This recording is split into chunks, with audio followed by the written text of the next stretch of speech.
Hi friends, welcome to cook recipe. ஈஸியான முறையில் ரசம் எப்படி செய்யறதுன்னு நான் செஞ்சு காமிக்கிறேன். தக்காளியை எடுத்துக்கோங்க, நல்லா பெரிய தக்காளியை எடுத்துக்கோங்க, நல்லா மசிச்சிருங்க.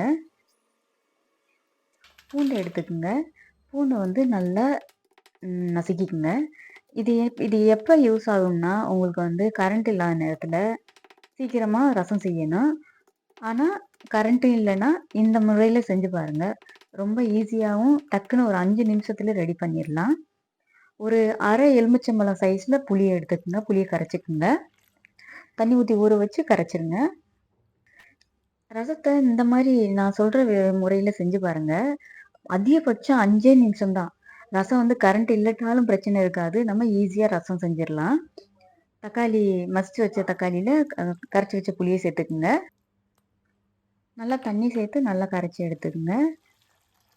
1 லிட்டர் தண்ணி சேர்த்துக்குங்க. மொத்தமாகவே 1 லிட்டர் தண்ணி சேர்த்துக்கிறணும். தேவையான அளவு உப்பு, அதாவது 1 டீஸ்பூன் உப்பு சேர்த்துக்குங்க. 1/4 டீஸ்பூன் மஞ்சள், நல்லா கலக்கி விடுங்க. கேஸ் ஆன் பண்ணுங்க. ரசம் கரைச்சி வச்ச ரசத்தை வைங்க. இன்னொரு பாத்திரத்தை வைங்க. கேஸ் ஆன் பண்ணி இன்னொரு பாத்திரத்தை வச்சு கொஞ்சம் எண்ணெய் சேர்த்துக்குங்க. கடுகு 1/4 டீஸ்பூன் சேர்த்துருக்கேன். உளுந்து 1/2 டீஸ்பூன் சேர்த்துருக்கேன். கருவேப்பிலை 2 கொத்து சேர்த்துருக்கேன்.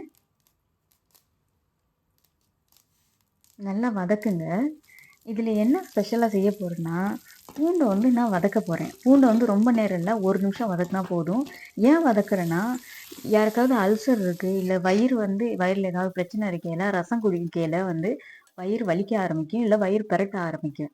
அந்த மாதிரி உள்ளவங்க, பிரச்சனை உள்ளவங்க ரசம் சாப்பிட்ணும்னா இந்த மாதிரி செஞ்சு சாப்பிட்டீங்கன்னா உங்களுக்கு வயிறு வலி வராது, வயிறு பெரட்டவும் செய்யாது. 1 டீஸ்பூன் சீரக பொடி சேர்த்துக்குங்க. 1/4 டீஸ்பூன் மிளகு பொடி சேர்த்துங்க. இதில் என்ன ஸ்பெஷல்னா, மிளகு பொடியையும் சீரக பொடியையும் நான் தனியாக வறுத்து அரைச்சி வச்சுக்கிட்டேன். எப்போல்லாம் ரசம் செய்வேனோ நான் டக்குன்னு அந்த பொடியை யூஸ் பண்ணிக்கிடுவேன். அதனால ரசம் ஈஸியாக ஃபாஸ்ட்டாக செய்ய முடியும். கரண்ட் இல்லட்டா கூட செய்ய முடியும். இப்போ ரெடி ஆகிடுச்சு பாருங்கள். இந்த ரசத்தை சர்வ் பண்ணுங்க. கொத்தமல்லி இலையும் தூவிக்குங்க. ஒரு டேஸ்டியான ரசம் ரெடி ஆயிடுச்சு. இந்த ரெசிபி பிடிச்சுன்னா கண்டிப்பாக லைக் பண்ணுங்கள், ஷேர் பண்ணுங்கள், சப்ஸ்கிரைப் பண்ணுங்கள், கமெண்ட் பண்ணுங்கள். இந்த ரெசிபி